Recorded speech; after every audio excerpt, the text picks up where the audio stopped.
people become a little bit oblivious to the whole economic nexus that I've mentioned. When they start selling on certain platforms like Amazon or Shopify, they think, well, they collect and remit the sales tax for me, so I don't then have to do anything or register to any states.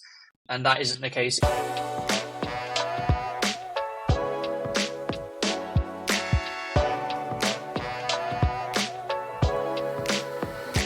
Hello, and welcome to another episode of What's Working in E-commerce. I am your host, Eagan Heath. I'm a partner at Asymmetric Marketing, and you can check out the work we do for our clients at asymmetric.pro, asymmetric.pro. We do all kinds of digital marketing for direct-to-consumer e-commerce companies, and we also help with Amazon as well. Today, we're talking about how you can save on taxes. That is a favorite subject, certainly of e-commerce brand owners.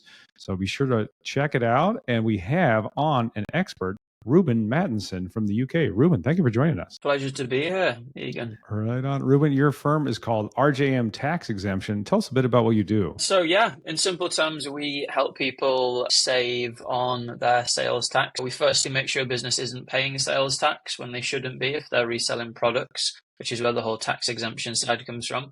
But we also make sure businesses are sales tax compliant so they can sell to every state in America legally and looked after. And then obviously we do your typical monthly, quarterly sales tax filing and maintenance work to take all the stress away for people and their worries about sales tax. All right. Now, oftentimes on this show, we're talking marketing, sales, entrepreneurship, business stuff. I don't think we've ever talked about tax here before. What's something that e-commerce brands and sellers need to know and understand? I think there's a lot to understand. I think the beginning of understanding sales tax is that it is very complex as far as being an online seller and having an e-commerce business, because you want to be selling to every state in America to maximize your sales, maximize your business. But every state, they have different laws, rules, regulations, thresholds that when you're selling to those states, you can cross. So I guess what's really important is just to be aware that there is a lot of different hoops to jump through, and you've got to be quite careful when you start selling across the whole of the US. And Reuben, we didn't talk about this in the prep beforehand, but one thing I've understood is there's this big Wayfair Supreme Court decision in the US, and that sort of made sellers liable for sales tax in other states, even if they're not located in that state. That was not the case before, I believe, this 2018 decision. What does that look like? Are those thresholds different for every state? Does it start at a couple 100,000? That's what I've heard, but I know each state is different. I know it's really complicated. I wonder if you could talk about that landscape of, if I'm based in Wisconsin or Texas or New York or wherever I am, and I'm selling to people all over the United States, when do I need to start paying sales tax in those other states? Yeah, so you're talking about Nexus, basically, and that term just means when you qualify to have to collect sales tax and pay it back to different states. And you've got two main types of nexus. You've got economic nexus and you've got physical nexus. So your good old traditional nexus was your physical nexus, like no-brainer. I have a business in a state. I have employees there. I have a warehouse there. So of course I should be collecting sales tax when I sell products to that state because I clearly have business there. And that still stands. But what has evolved over time, and you mentioned of the case with Wayfair, is this whole economic nexus and that whole new landscape. And basically what that is saying, we're now going to judge your nexus according to the volume of sales that you make to a particular state. So you can have no presence within the state whatsoever, but if you were going to sell a certain number of products in a calendar year or a certain volume of sales in products in a calendar year, then you might be liable to have to collect sales tax and pay it back to that state. And basically, that will vary from state to state, as you've touched on. So sometimes it'll be $100,000 in a calendar year. Sometimes it's just a few hundred products that you can sell to actually cross that threshold. And yeah, it varies vastly from state to state, which is another thing which you've got to be aware of, because you can hit that threshold quicker than you think in some states. Yeah, I can see how the complexity multiplies and adds up quickly there. What are some mistakes people making with their sales tax payments? I think the main one is just people become a little bit oblivious to the whole economic nexus that I've mentioned. So they think because my business is based in this state and because I'm just selling products online, I don't cross nexus, I don't qualify to have to. That's the biggest one. I'd say The next biggest is maybe when they start selling on certain platforms like Amazon or Shopify. They think they do all the work for me. They collect and remit the sales tax for me, so I don't then have to do anything or register to any states. And that isn't the case either. Amazon and eBay and platforms like that, even Walmart, they do the majority of the work for you now, which is great for online sellers. But places like Shopify, if you've got a business based on Shopify, they have great functions to automatically collect the sales tax for you to pay it back, but actually you still have to remit that yourself and file it yourself. So it's just the kind of, I guess, the ignorance is bliss is the general mistake that in that space, I'd say. Would you find people are usually underpaying or overpaying? Oh, underpaying, yeah, definitely, as a majority. There are some occasions where they've panicked and they've clicked all the settings in their Shopify store, or maybe a software they're using just to collect tax in every state on every purchase when they haven't crossed those thresholds, and then therefore they've paid it when it's not been needed to be paid, and that happens. But for the majority, it's them not collecting it really when they should be. Is there anything sellers can be doing to save on sales taxes, or is there really just no way around this? It's pretty hard and fast.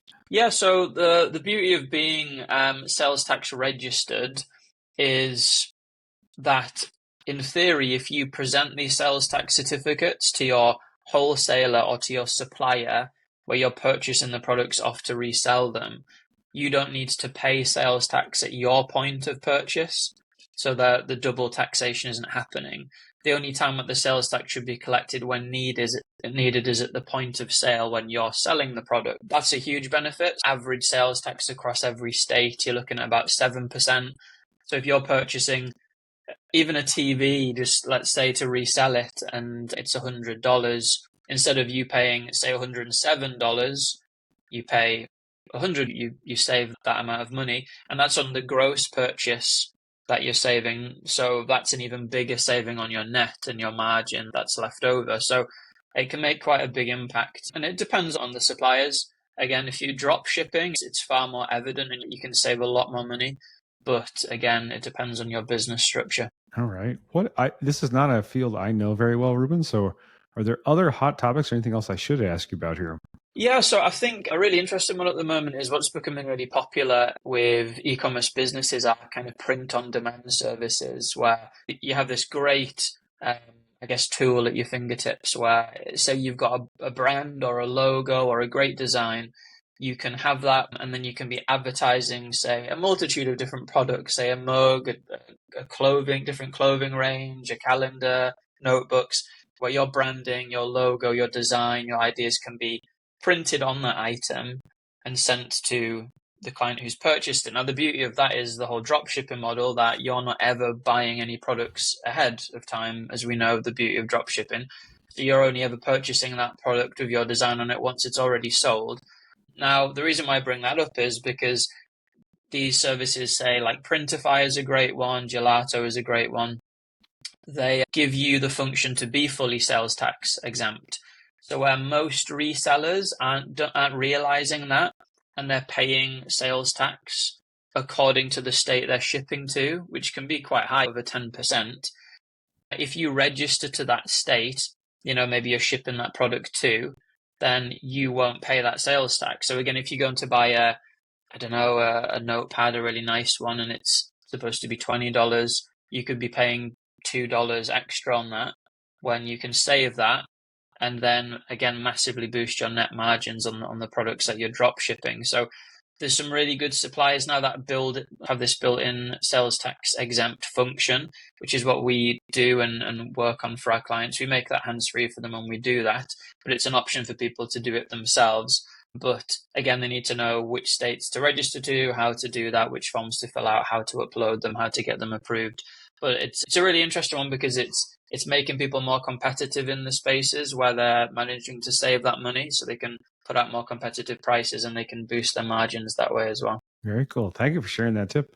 I wonder if you could talk a bit about who's a good fit for you guys and where can they find you? If you are selling online in any shape or form, be it your own website, Shopify, Amazon, Walmart, eBay, the lot, we can do services for you. We just aim to as I mentioned earlier, just make the whole sales tax work stress-free and hands-off for you, whether it is to take some of the filing off your hands, actually do the initial registrations.